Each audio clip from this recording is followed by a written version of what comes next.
Hey there, Kevin Colby, and I've been looking through the comments that you have been leaving on my channel. First of all, thank you.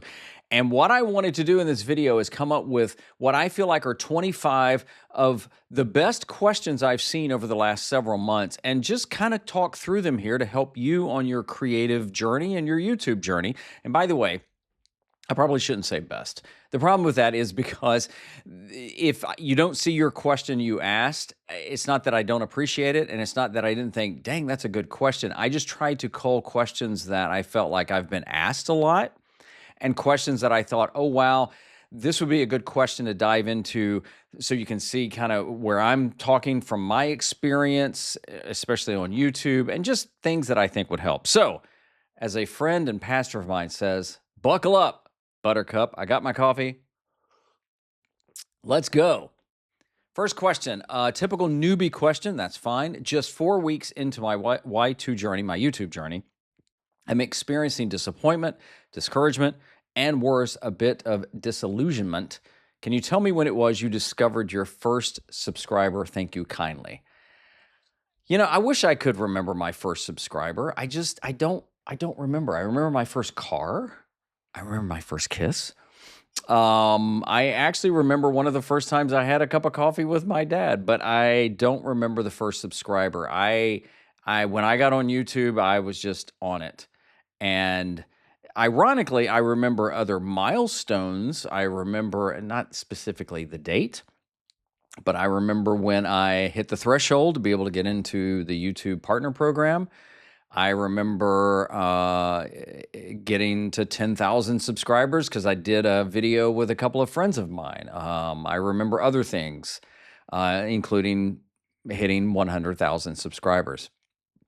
But what I would say about the disillusionment and things like that is when you start a YouTube channel, and I've done videos on this, so I would encourage you to seek them out and look for them. When you start a YouTube channel, it's easy to see other people wherever they are in their journey and assume, oh, it just happens like that because there's enough of these nuts, I'm sorry, well-meaning gurus out there that just, you just follow this checklist and you're going to go viral, you're going to go blow up. And the reality of it is, no. Can you? Sure. But if you want to do YouTube for any length of time, it takes time. It takes work. So what I would say is you got to make sure you're enjoying the process at some point. If you don't enjoy the process, it's easy to just stay disillusioned. Now, granted, still at this state, I'll drop a video out and may do better than I thought or just kind of and it's part of what it is. So one, don't wrap up your identity in what you do in your channel. I know it's easy for me to say, it's easy to do. But, just check why are you creating? What's the point of the channel? And realize that most channels, the majority of channels, grow slower over time. Mine took a long time to really take off, but it wasn't until after really taking it serious. And there was a couple of, spurts and things like that. So if you want to stay in the YouTube game, then just do your best and just think about how you can do your best during your next video. Is your background real or do you do green screen? Well, it's real. It's about as real as my hair, which is very real, by the way. Horrible example. No, it's all real. I am not at all a fan of green screen, period. For a lot of reasons. One, unless you have the budget that Marvel will have on their movies, it's usually never going to look natural. Now, yes, I know there's some good green screen out there. If you're new to creating content, it's one more thing to have to figure out. How to key the background out, it's called. How to, just get rid of that in the edit, and it can be taxing on your computer. Plus, it never looks real, period. It never looks real. I know you're not sitting on a suit at the space station. It just doesn't look real. I like real. I mean, if I got up right now, I'm not going to because I'm lazy, but if I got up and walked back there, I could touch my wall and everything on it. I don't have to have AI or a program to tell it what to do.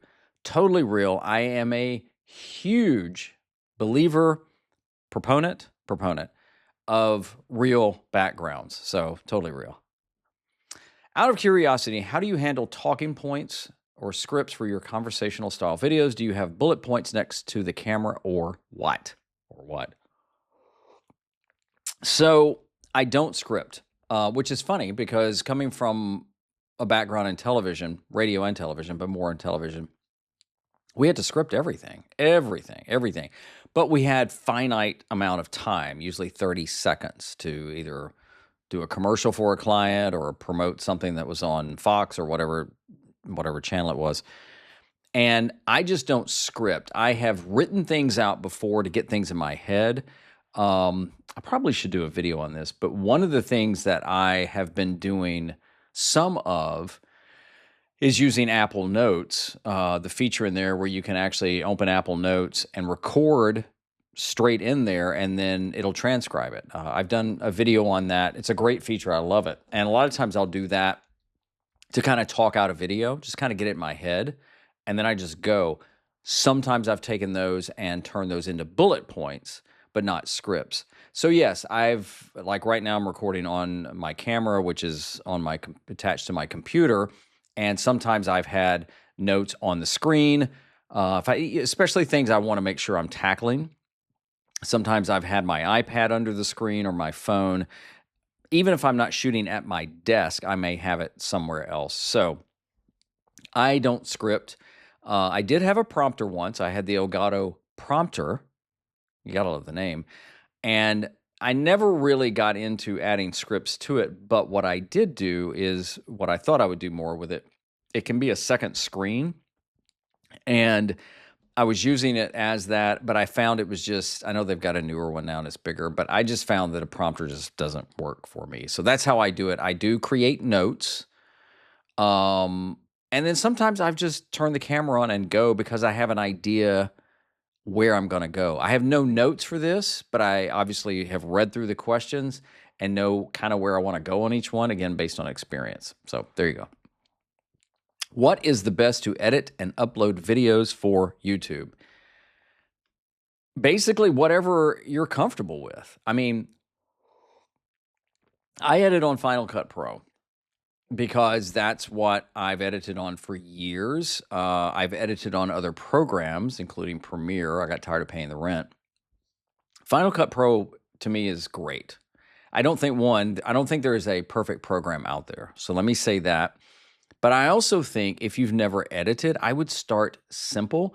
Now, I believe there is a difference between what I'll call browser-based editing and editors that live on your computer. So Final Cut Pro is something you download, and it's on your computer like a program.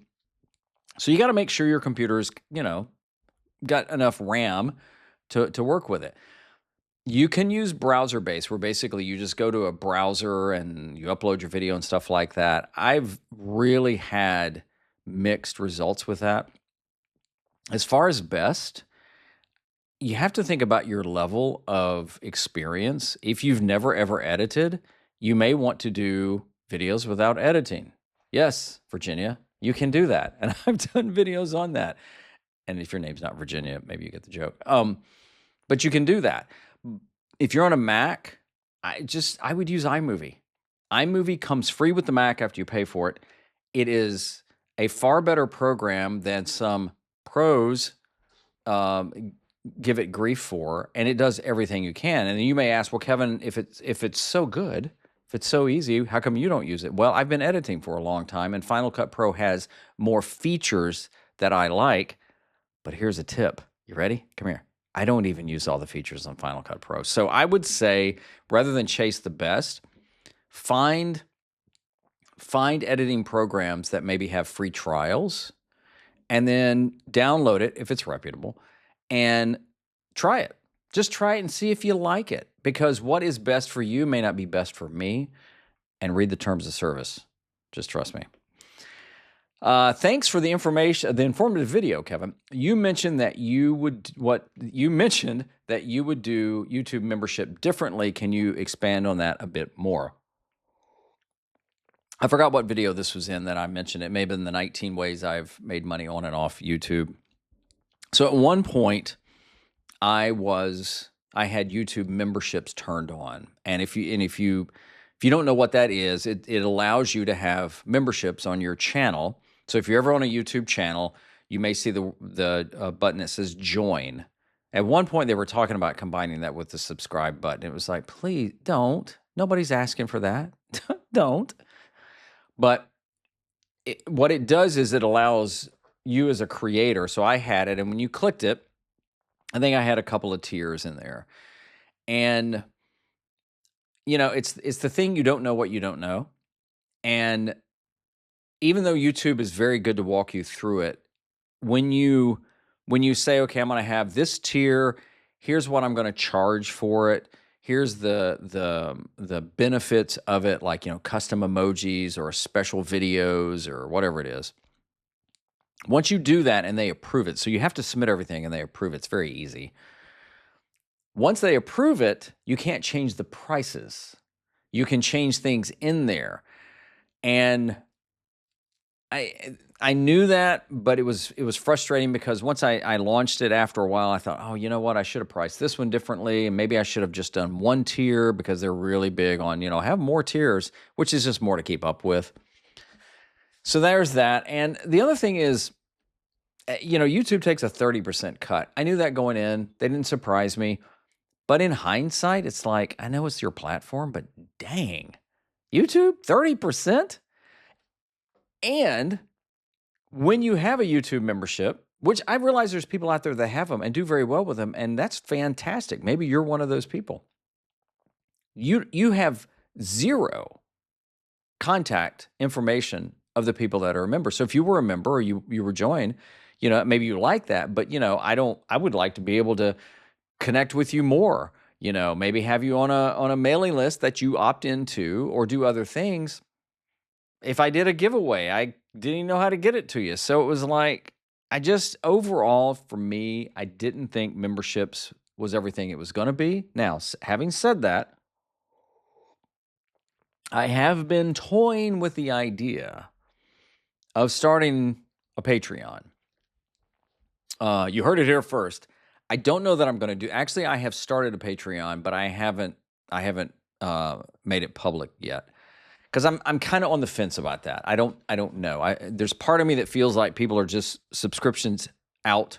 I know I am, but at the same time, it is a way that, quite honestly, I can earn some income to support myself and the channel and my family, but yet allows a group of people, however small or big it is, for us to go deeper, maybe for some monthly calls and stuff like that. So I don't know. I mean, I would love to hear, if you're this far in the video, would you be interested in joining a Patreon if I launched it? I mean, we'll see. Stand by. Love this video. Thank you. Is it true you can change titles and thumbnails even if you've already uploaded? And if so, does it really change the traction of a video? This is a great question. It's actually two questions. So first of all, yes, you can change titles and thumbnails as often as you want to. I would advise against changing too often, and I would advise against changing them at the same time. I just changed, prior to this, a thumbnail for a video because after looking at it, I thought, maybe I didn't package it right. So if you think of it as your title and your thumbnail are kind of your packaging, depending on what you do on YouTube, depending on what your videos are about, depending on if you're targeting search or browse or suggested, what does the thumbnail look like? What does it say? What is the title and things like that? And I do think you can get too far in the weeds on this.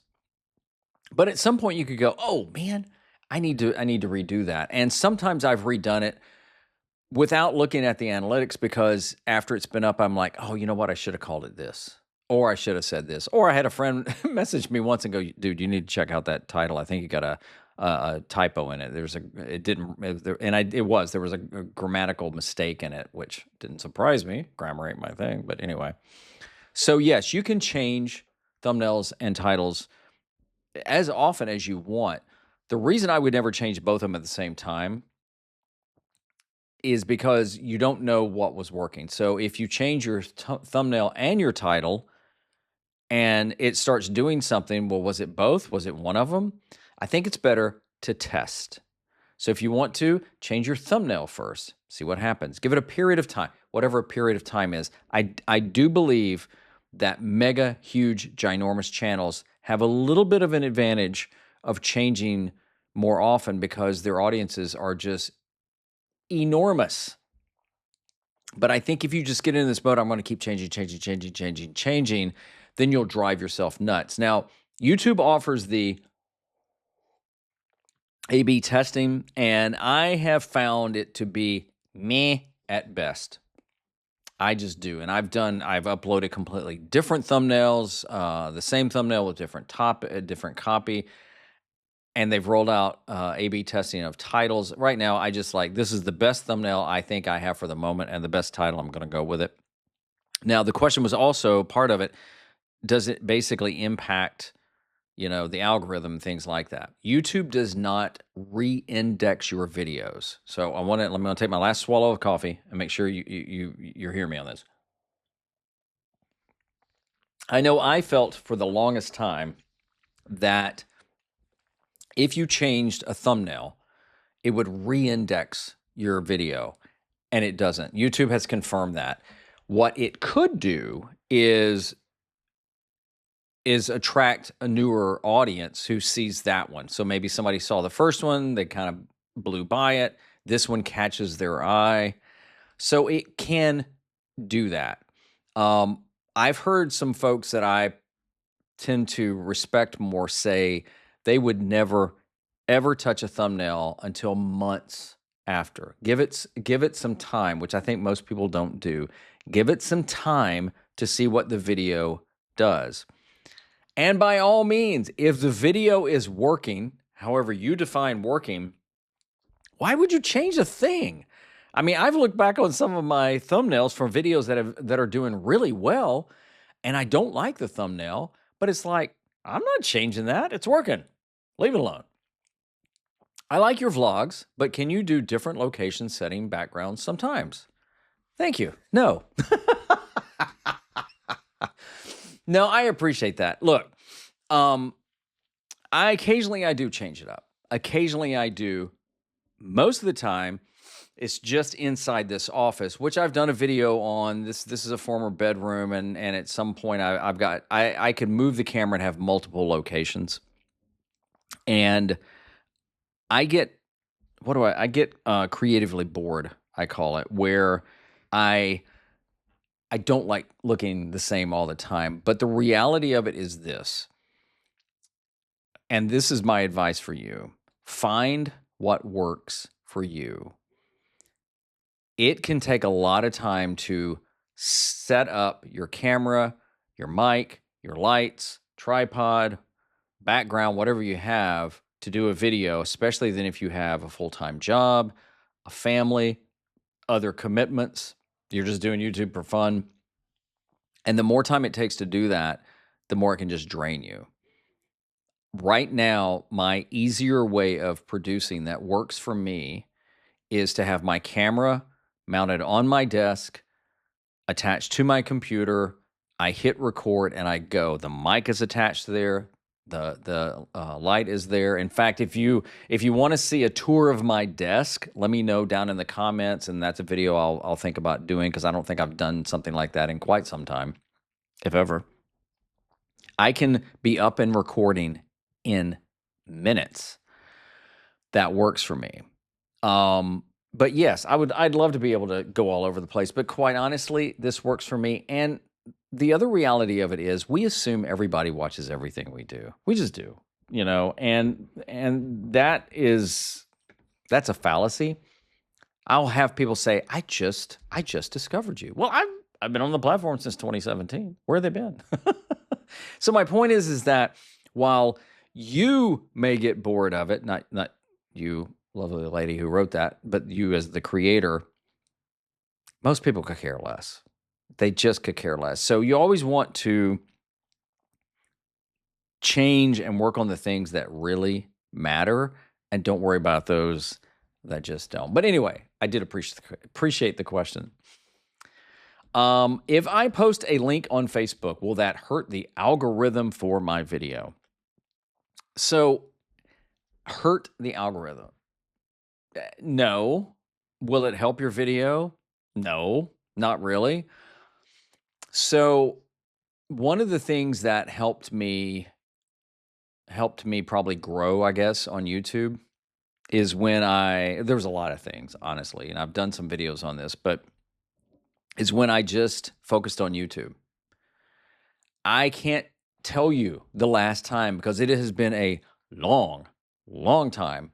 I can't tell you the last time I have ever shared a video off of YouTube on any platform.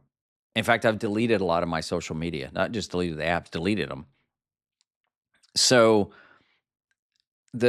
you have to actually think about, why would I share this on Facebook? Facebook is just like Twitter and X, LinkedIn, and all the other ones. They are not looking forward to you putting your YouTube video on there so somebody will leave your Facebook profile and go to YouTube. You know, I've always heard it, and I believe it, that when you post a YouTube video on Facebook, for example, it will get crushed in their algorithm. You know why? Because they want you to stay on Facebook. They're selling ads. They have stockholders. Don't they have stockholders? I think they do. They don't want you to jump off and go somewhere else. Same thing with X, same thing with LinkedIn, same thing with name a platform. Instagram. Hey, I need to start an Instagram account so I can promote my YouTube channel. Nobody's on Instagram saying, I'm going to follow this person because I really hope, man, I hope they're going to be driving me over their YouTube channel. So it doesn't hurt you, but YouTube wants to know more about the viewers on YouTube so they can serve them the videos that will help them stay on the platform. And if they're just coming from all over the place, YouTube doesn't have that data. So it's not going to hurt it, but it ain't going to help it. So why? Why even bother? Alongside camera choice, where are you on frame rates and picture quality? Thanks. So there's frame rates, right? So if you don't know, there's 30 frames a second, 60 frames a second, 120 frames a second, 24 frames a second. And if you're like, I have no idea what you're talking about, then you probably can just skip to the next question. For the longest time, I used to shoot all my videos in 24 frames. In fact, every what I call story video I've ever done for a client or myself, I've always shot in 24 frames, which is my preferred frame rate. And the reason is it has this film look. I just like it. But quite a while ago, I don't remember when, I just decided to go to 30 frames because I was using a program, I forgot what it was, and that's all it had was 30 frames. And I'm like, well, that's a kicker, because if I'm recording my camera at 24 frames and it's recording at 30, and then I think it was Marquez Brownlee, MKBHD, who says he shoots 30 frames.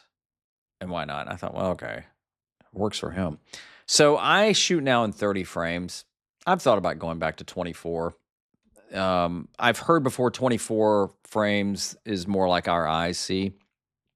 30 frames, a lot of shows on television are shot in 30 frame, or actually 60 frame too. 120 is really when you're doing slow motion. And resolution, I pretty much now shoot everything in 1080p. 4K is fine. And there's another question coming up about 4K. And it can look good, but for the most times, 1080 is fine. It's fine. In fact, we think, just because I saw an advertisement the other night, no lie, for a 7K TV. Do you know how many shows are in 7K? Like none. For the longest time, even on 4K, sports was shot in 720p. So then you got resolution like 480, 720, 1080, 4K.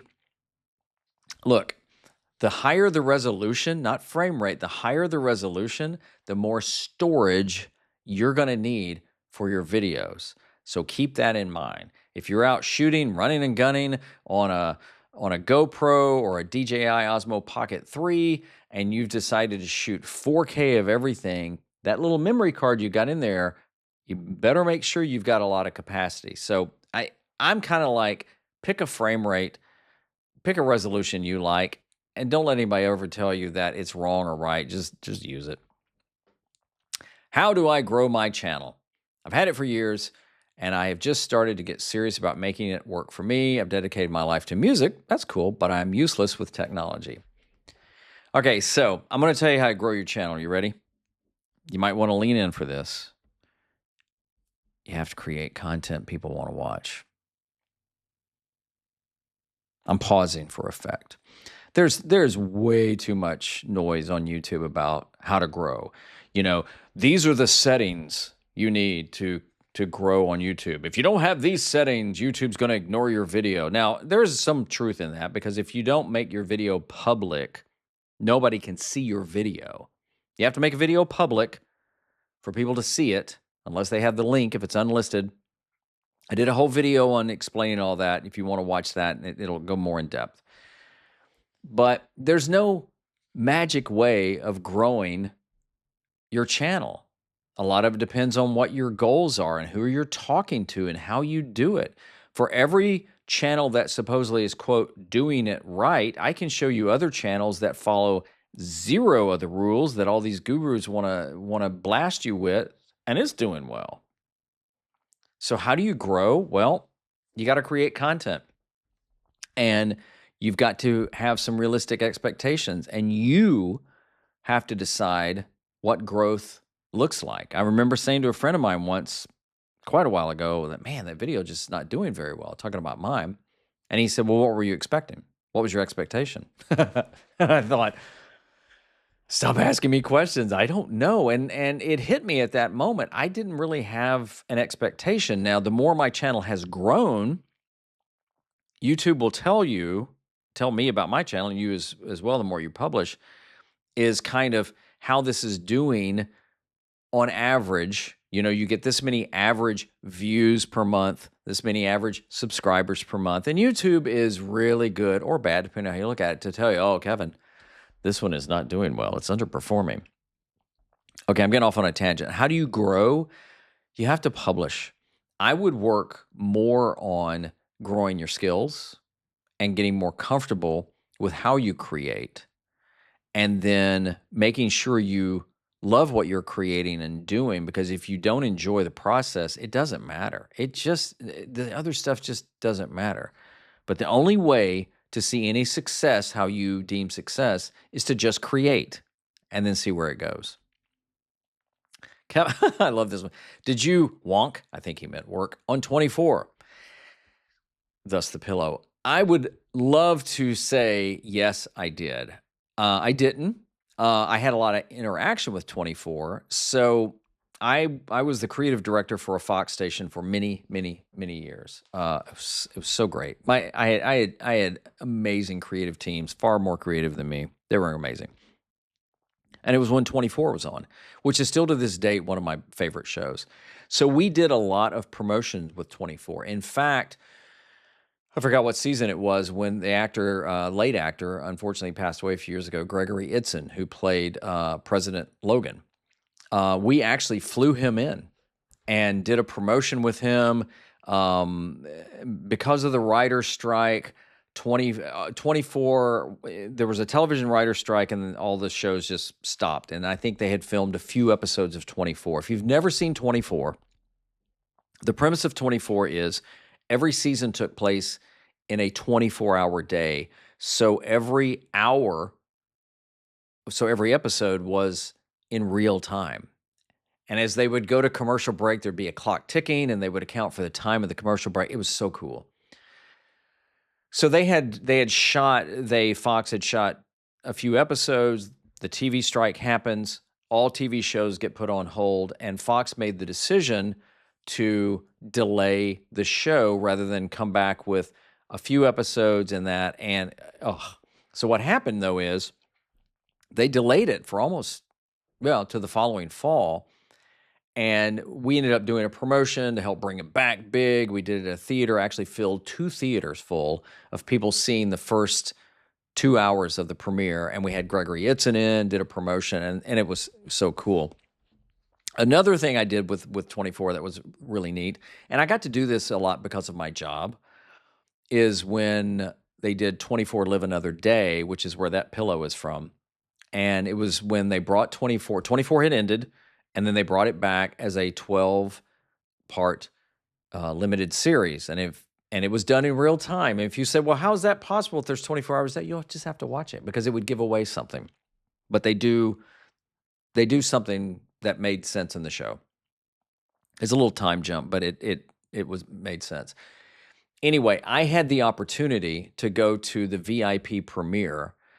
Not only go, it was in New York, and it was on the there was an aircraft carrier that stays docked off the port there, and I can't remember what it was. And they did the premiere there, and I got to meet Kiefer, Mary Lynn Ryscoe, who played Chloe. Benjamin Bratt was on there at that time. In fact, I met the whole cast. I met the producers. I met the directors, the writers. It was so cool.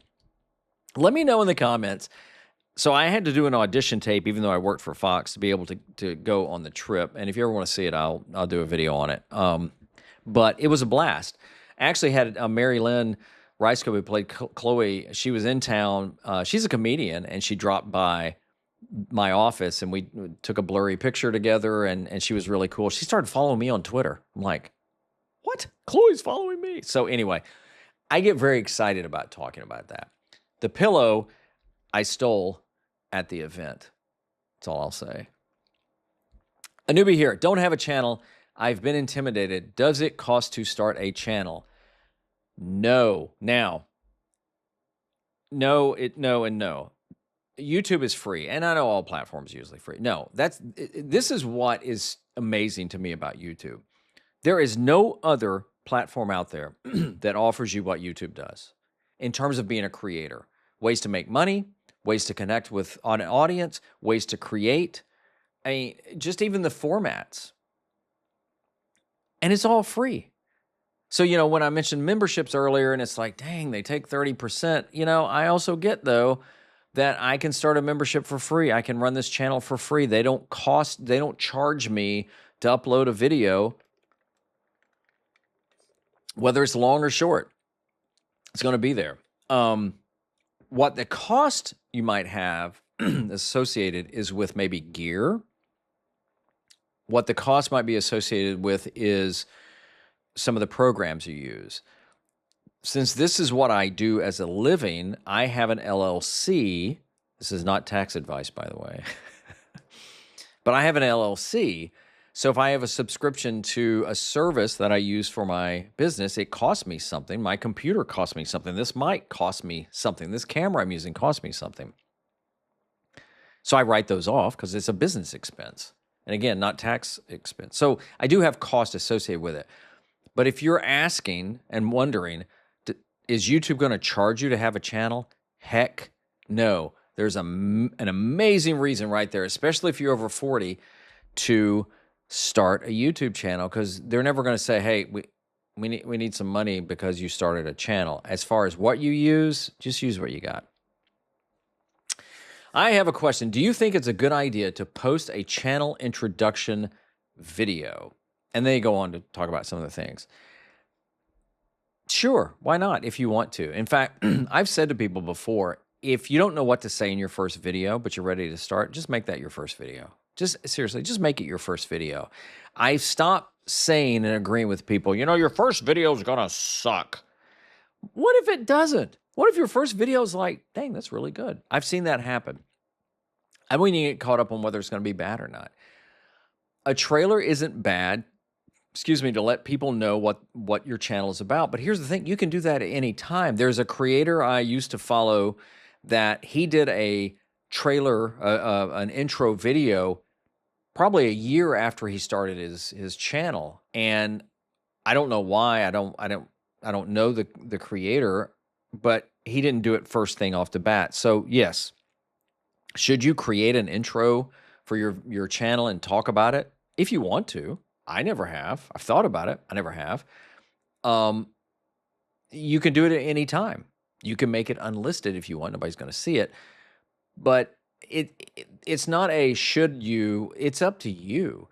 It might help you kind of get clear in your mind why you're doing what you're doing and even help you record your first video. But don't feel any pressure to do that. Now, you'll find, I'm going to get a little in the weeds here, and I apologize. In your YouTube settings, and I've covered this in another video, you have the option of I think they still call it a channel trailer. You can use that or not. It doesn't have to be a trailer, and it doesn't have to be an intro video. I used to lock in, like when I did my over 40 video that just kind of exploded for my channel. I actually made that my channel trailer for quite some time because it seemed like that's what people were interested in. So if you want to do an intro, do an intro. Don't feel obligated to it. Change it over time. The reality of it is it's probably not going to be your biggest video because people are going to be coming to you for other things, whether it's entertainment or education or your take on things, and not necessarily what your channel is about.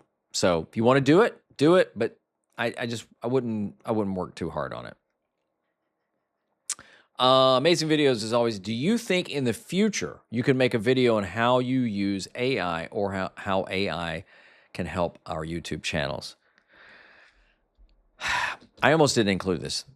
And it's not because it's not a great channel. It's because where I am on AI has changed quite a bit over the year or so. I rarely use AI now. I rarely use AI. I think AI, okay, so this is my take on it. There are some AI tools baked in. Like, for example, in Final Cut Pro, they have this thing called voice isolation. So like this video, even though I'm recording an eCam, I'll run it through Final Cut Pro and I'll turn voice isolation on because like right now our heat kicked on and it will isolate my voice. That's probably some kind of AI thing. I don't know. This is Kevin talking. I think too many people are relying on AI to create for them. AI doesn't care about you at all. All it's doing is just spitting out data that sometimes I think it's getting from other places. It's generating. It doesn't create anything. So if you can tell, this has kind of become a touchy subject. And I also think there's a lot of danger to AI. And does AI have a place? Yeah, I used it when I wrote my first book. I actually used an AI program to format my book. I didn't know where to start. It formatted it, but then I still went in and made sure whenever it would change what I said that I changed it back to what I said. So there are some AI tools that, they might can help, but I refuse to use AI tools to, quote, create. Why in the world? Can you tell this like touched a nerve? Why in the world? And by the way, this is not directed to the lady who wrote the question at all. But why in the world would I believe that AI knows more about intuitively how to do something or something like that? It's to me, it's become a lazy way to generate something. Yes, there's some amazing things that AI can do, but I would much rather watch a video of you, even if you have ums and ahs and you forget what you're going to say and you drop your camera, than the most polished thing AI can do. So I just avoid, for the most part, AI tools. Now, I did mention before Apple Notes and how I've been playing with talking out my video idea, transcribe. Sometimes I've taken that to Google Docs and use the AI to say, give me the bullet points from this, but do not change what I said. And if it does, I don't use it. So to me, that's using it to just as a tool, but it's not generating for me. I don't go to AI anymore and say, what should I generate? What do you think about this? Give me 5 titles, because I guarantee you, it's just going to pull from things out there. And I would rather come up with it and make a mistake. Okay, so there's me. There's my AI rant. If you use AI and love it, that's fine. I have found more often, whenever you've used it, you have to go in behind it and fix what it did. So what did it gain you? I don't know. Yes, there's some tools, but I just don't use them, and I'm avoiding AI more and more and more. Rant over. I'm just getting started. I'm an older guy, though I'm going after a younger demo. That's cool. What camera and mic are you using for your videos? I like the picture and sound quality you produce. Thanks for the help. So I will put a link in this video to my gear, to all my gear. I have a bunch of cameras, which I would not recommend. The camera I'm using for this video is a Canon M6 Mark II, which for some reason Canon decided to cancel. It's the M line, the ESO M line, and I also have, you might can see it way in the background unless you're listening to this. I have a Canon M50 Mark II. For some reason, Canon decided a year or so ago to discontinue the M line because they wanted to get into the R line. And I'm like, what? Why? I love this camera. I like that camera. This is overkill for a webcam, but that's what I'm using it as. And that's what they are. I also have a DJI Osmo Pocket 3, which I really like. I also got, and I went back and forth, the Canon PowerShot V that was released in 2024. It's kind of a point-and-shoot camera. The lens is built in. I used to have the Canon PowerShot G7X Mark III. Still kicking myself for selling that. So I got this one. It does a lot of features. My thinking was I like the small compactness of it. If I have different cameras, I could use that. I have a webcam. I have a face cam from Elgato. And I have my iPhone. My iPhone, the current iPhone is iPhone 15. I did a whole video on that. I had the iPhone 13 Pro. I kind of wish I'd kept it. 13 Pro to me was a really good iPhone. I went with the 15 because it had some features on there that I think I've used once or twice. But that's it. I know you didn't ask about best camera and what camera to use, but what I would recommend is use what you have. In fact, I used to say, and I'm going to amend this just a little, so you're going to hear this here first probably, that I used to say if I were starting out again, knowing what I know, I would only have my iPhone and my DJI Osmo Pocket 3, but I've amended that to say, if I were starting out today, knowing what I know, I would only use my iPhone, period. Well, what if you need a second camera? Well, I'd probably get a cheap knockoff, a cheap iPhone, cheap to use as an overhead camera or something like that. The iPhone does everything I need it to do. Everything. Now I do everything on a desktop, but I can get all that video there. And they make like I've got this Hollyland Lark A1 mic. It's so tiny. I used this in another video, and it's like $49. So you don't even have to get into it a lot. Seriously, knowing what I know now, I would just use my iPhone. I don't know when you're going to see this video. I don't know when I'm going to upload it exactly, but I'll be traveling at some point over the holidays. And you know what I'm taking? My iPhone. I'll take my iPhone. I'll take that little bitty Hollyland mic I mentioned, and I'll take a little selfie stick tripod because I can set the phone up on it and carry it if I want. And that's it. That is it. So anyway, I know you didn't ask all that. That's bonus content. You say be you, and with that in mind, do you reckon I should use my own name in the channel name when I go live, or something else I'm really conflicted with? Okay, that is a great question, and it's totally a personal choice. I decided whenever I launched my channel, started this YouTube channel, it would just be my name. Now, when I started my business, my LLC, it was called something else originally. And I changed it a couple of times. Now it's just called Kevin Colby Media, LLC. I kind of wish I'd used the first one, but quite honestly, it's not worth the money to go back and pay the fees to change it. I think it all comes down to what you want and what you want to do. You can change your YouTube channel name at any time. I did have a friend of mine who I felt like got bad advice, and after having a lot of brand equity and she was known for her name, she changed her channel name to something else, and she was telling me about it. And I told her, I said, yeah, I don't know if I would do that, but she was wanting to do it. And I think a year or so later, she changed it back to her name. And now her channel kind of stagnated, but she also stopped uploading for a while because she had other things going on. Do I think it really matters? Not really. I mean, if you are centrally located, let's say that you are a real estate agent in Peoria, Illinois, and that's all you're interested in, then you could say, home buyer Peoria. I mean, that's a horrible name for a channel, but you see what I mean? Because that way it's all about that. Other than that, I would call it whatever you want to call it. I go with my name because I'm a personal brand.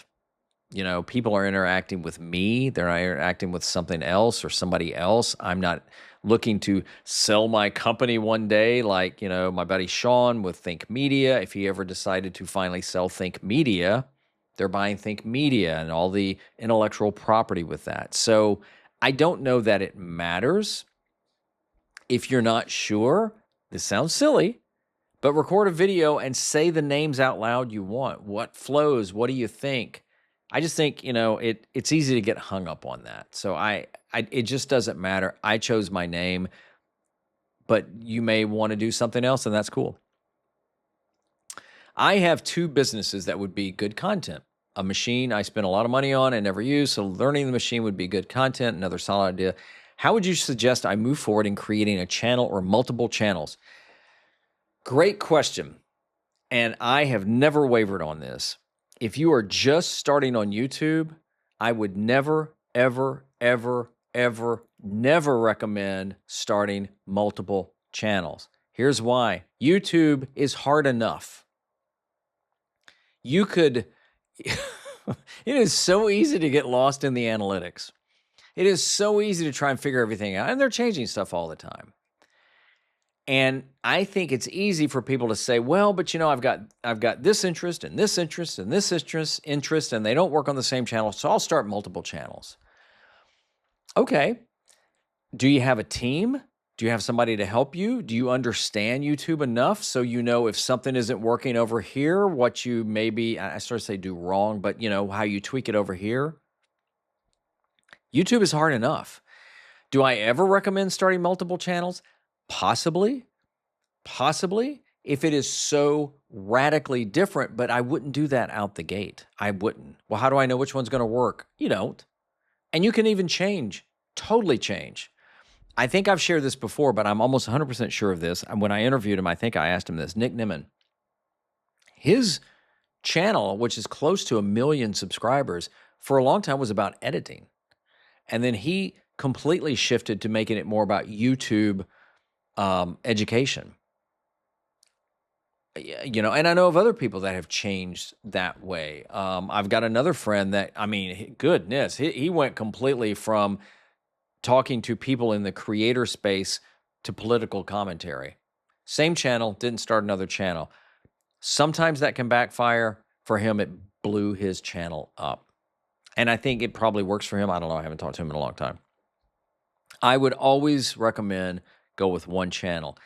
I have considered starting another channel that is more about the Bible and kind of Christian talk and stuff like that, whether it's just for men or not, I don't know. If I were going to go that direction, felt called to do that, I would probably start a second channel. But again, I've been doing this since 2017. This channel has grown enough that I think I could do that. But no, out of the gate, never would I. And how do you know which one to start? If you're a business, what drives your bottom line?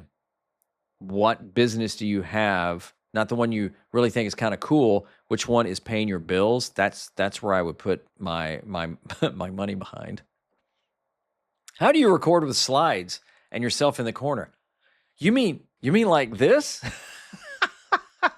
I was so proud of myself. I did this just for this. So I am using Ecamm to record this. And, I could probably do a video on how I did this. There's scenes in Ecamm, but this is called a picture-in-picture. Hello, me. This is called picture-in-picture, and this is one of the ways I do it. Right now, I'm just going back and forth between this slide and this scene. which is me talking. So it's usually the program. There's different ways of doing this. You can do it in Ecamm, which I'm using. You can do it in Riverside. You can do it in StreamYard. Those are the only 3 programs I have used and recommend. There's other good programs out there, I'm sure. Those are the ones I use. You can do that in all of those. You can do it in the edit, but it just means I would have to record 2 versions of it, and then you'd have to marry those together. If you're using an editor, they can do it for you as well. I prefer, if I'm going to do it on the fly, just like that. Next question. I have a question. I have a channel, but I haven't posted for 3 years due to severe burnout and depression, which, let me just say, that's a thing. That's a thing. I want to stop right here and say, it's easy to get burnout doing things. YouTube is not going to punish you at all for taking breaks. Excuse me. YouTube is not going to punish you at all, period. People say they don't, they will, they won't. In fact, one of the things I applaud about YouTube is they really push mental health. So if you're feeling burnout and depressed, take a break. There's my public service announcement. But now I want to start again. So basically, she hasn't posted for 3 years now. Do I try to revive my channel, or is it better to start a new one? And if I were to revive my channel, should I change the name? This is really a good question. I am going to answer this, but I'm also going to defer to my friend Brian G. Johnson. He's done a video or 2 maybe about how he revived his channel, because he took quite a while off. And some of it was for some personal reasons. The reality of it is, even if you started a channel 3 years ago and you've been uploading ever since, there's a good chance those early subscribers have moved on. I mean, just moved on and done other things. So it happens. People subscribe to the channel. They may never watch again. It was years ago. They never go and clear out their subscriptions. But if they subscribe to a channel for whatever reason, and you haven't uploaded in 3 years and you start uploading, I think there's a very slim chance they're still there. I mean, not that they've unsubscribed. I just don't think they're there anymore. So it's kind of like you're starting over again. As far as renaming it, it's kind of like a new channel. I mean, I've seen channels before that, all of a sudden you realize, oh, your last upload was a year ago, and now you're uploading again. What I wouldn't do is waste any time on explaining where you've been. Talk to the person as if they've never seen you before. That's what I like to do. I hope we connect like we're having coffee at a coffee shop. That's my goal of these videos. But I am not, lost in the fact that the majority of people still don't know who I am, and that's okay. I wouldn't waste any time doing a video telling people where you've been. I don't take this the wrong way, but it's just, they don't care. It's not they don't care about you, but they haven't been around. So if you're ready to keep creating, start creating and just hit it and run. Even if it's different videos, you can always unlist the other videos. But no, I would not hesitate to revive a dead channel. Start creating as if you've never missed a beat. I wouldn't rename it unless you feel the call to. How do you handle rude remarks about your videos? I don't think my skin is too thin, but I can't take it, but some of the remarks miss the point of the story and my videos altogether. First of all, how rude of you to ask that? How do I handle rude comments? Well, I always try and think about where the person's coming from, Thankfully, there's this thing on YouTube where they will hide comments for you to review. And once in a blue moon, like I just deleted a comment the other day and hid the user from the channel, which they'll never know, just because it wasn't toward me, but just some of the things he was saying about other people. I'm like, yeah, you just crossed the line. I always take the context of what it is. Is it directed at me? Fine. If it's they're offering a critique, which a lot of people will do. Look, there's people out there that will never, ever create a video, but they are the first person to tell you what you're doing wrong. I don't even pay attention to those people. There's people that I'm not even talking to them and they want to leave a comment. They want to complain about Google or something like that. It's like, dude, go to Google. If there's lines that I have, and if people cross those lines, I delete the comment. And if it's just so negative to a point where it's like, dude, and it could be a dudette, I delete the comment. If it's really a line they cross, I hide the user from my channel, which ironically, the user never knows that. And I don't have any problem doing that because ultimately it's my channel. And sometimes when people just want to come in and rain on everybody's parade, they're just, for whatever reason, they're always in a bad mood. I've worked with people like that in the past. It's just whatever you did, they were always going to be in a bad mood and complain about something, and they will just drain the life out of you. So what do you do about rude comments? Delete them if you want to delete them. Hide the user. Respond to them. There was one I said the other day. Occasionally, I try not to take it personal because you don't know what somebody's going through. And I try and not get too snarky back, but sometimes it's kind of fun. So somebody left a comment the other day and said, it was on my 19 ways I make money on and off YouTube. And I say in that video that I'm not going to share numbers, and I stand by that. And if you don't like that, I don't really care. Thank you. But it doesn't matter to me. I don't share numbers. And if you want to know why, watch the video. I explain it. And the dude says, we do want to know that. And I'm going to unsubscribe if you do this again. And so I said something like, this is me thanking you for watching and waving goodbye at the same time. I did a little wave emoji. I just thought it was funny. He actually came back and said, that's cool. I appreciate the comment. I was just testing to see if you even would respond to it. By the way, I like your channel. So just think, it's one of those things. I could have blown it off, but, and there's been other people. I'm a Christian, and there's other people that want to, it riles them up. I don't know why, and I'm okay engaging with that unless you just start name calling. So look, it'll happen, maybe. And I would just say you have ways to get around it. I would always enable comments, but that's again a personal thing. What is your opinion on silent vlogs, Kevin?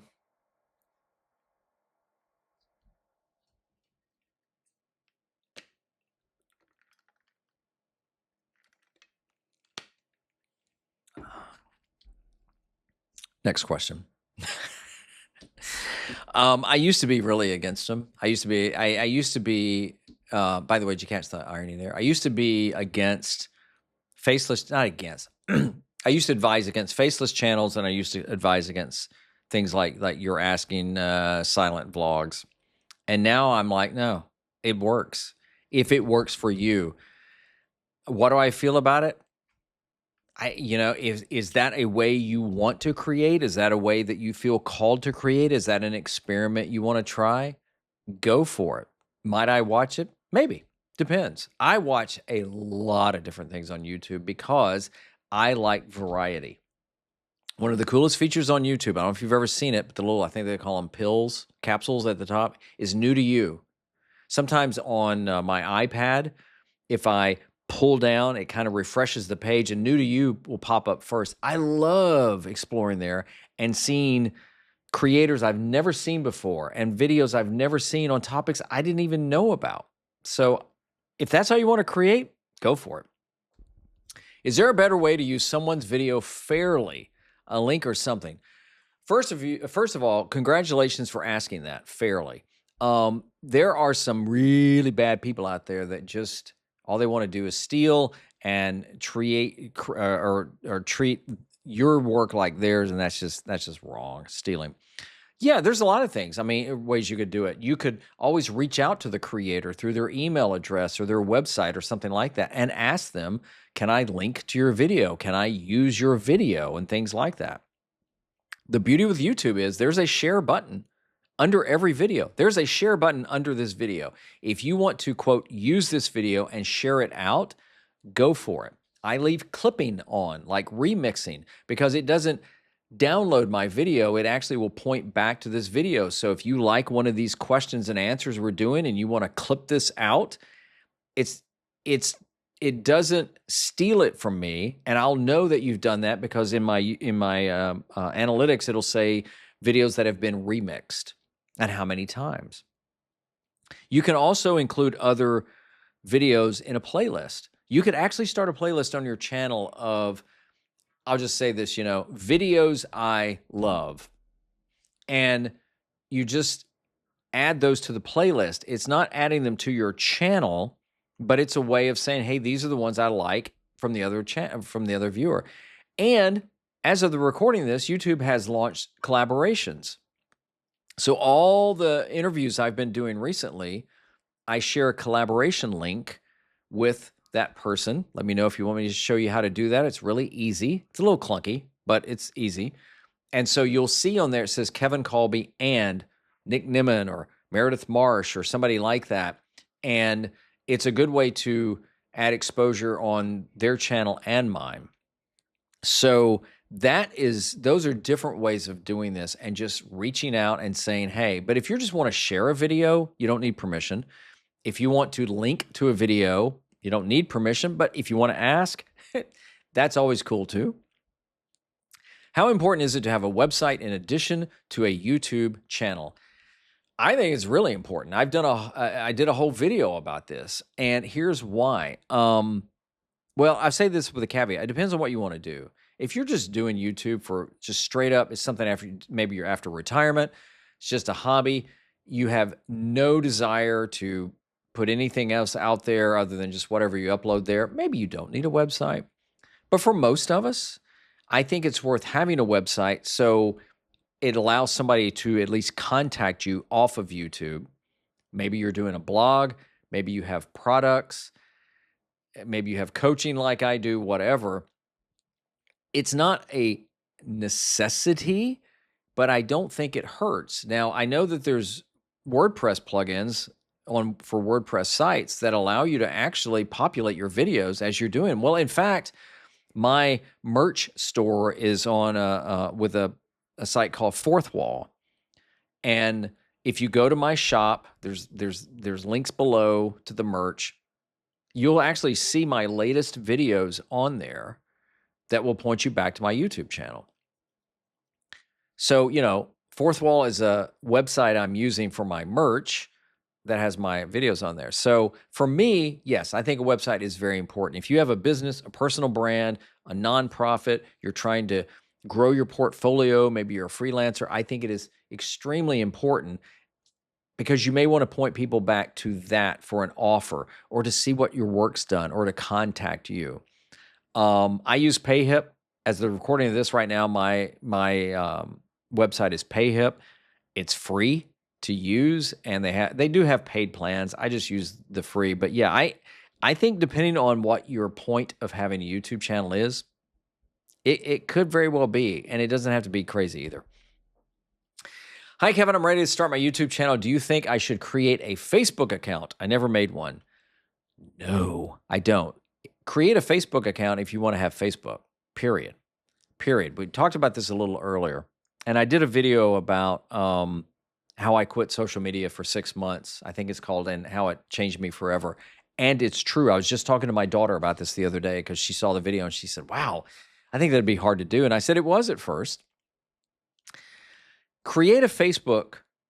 I mean, you can say this about anything, Instagram, LinkedIn, X, whatever. Create a social account because you want to have a social account. Now, I know that there are some people out there that have been very successful on Facebook and X. I haven't. I'm not interested in those. So I would say start a Facebook account if you want to play with Facebook, if maybe you want to understand Facebook, or you just want to connect with people. I rarely get on Facebook anymore. But no, I would definitely not start a Facebook account because you feel like you have to have it for your YouTube channel. If you want to work YouTube, let YouTube do the work. It'll do it. It doesn't need the other platforms at all. Is there any value in recording in 4K for the people that watch on TV? You know, I would say not really, depending on what you do. So I know YouTube has recently really pushed because TV is becoming big, and you can go into your analytics at some point. It may be new enough in your YouTube journey. Maybe you haven't started. I can go into mine, and it shows me where, and I typically look at 90 days because to me that's kind of where you start seeing some trends. Where are my viewers watching in the last 90 days? And primarily it's desktop, TV, mobile. And the order changes. So YouTube has become the number one streaming platform, and part of that is because of TVs. More and more people are watching on TV. That's why video podcasting is popular. That's why they went after the NFL. That's why they have movies. That's why they're going to be doing a lot more other features for the TV. But again, it depends on what you're creating. The thing to know about 4K is it's going to take up a lot more space. The file sizes are bigger, so you're going to need more storage. Your computer's going to have to process it. I shoot in 1080p and it looks fine. Plus, there's older videos that look fine. So, do you need to do it? No. Should you do it? I really think it's up to you and what you're creating. It may be that your subject matter is more, scenic vistas. Let's say you do hiking. I know of a guy that all he does is do these long 2, 3, 4 hour videos of him just hiking through the mountains and these cool places. And I've watched a couple, and it's fascinating. It's just him getting ready, and then he goes. And 4K might look really nice for that. It might. But if the person's not watching in 4K and they don't have 4K set, it doesn't really matter. So I would say if you feel like the content really would benefit from a higher resolution and you have the storage capacity and the gear, because sometimes some cameras can overheat in 4K, then go for it. Is it going to get you more views? No. And I know there's a few people out there that says it will, and it doesn't. I would not do it unless you felt called to do it or your content was very visual. So think about that. So those are some amazing questions. If those were if I answered one of yours, thank you so much. If you have more questions, you can always drop them here. I can't necessarily answer every question, but I read every question because I really just appreciate the fact that you would even take the time to comment on a video. You can always reach out to me on my website, but it's hard for me to get into the weeds, on a one-on-one, giving you advice on things like that because, imagine a lot of people doing that. But I do appreciate the comments. And the best thing to do is if you want to really get started on YouTube is to just start.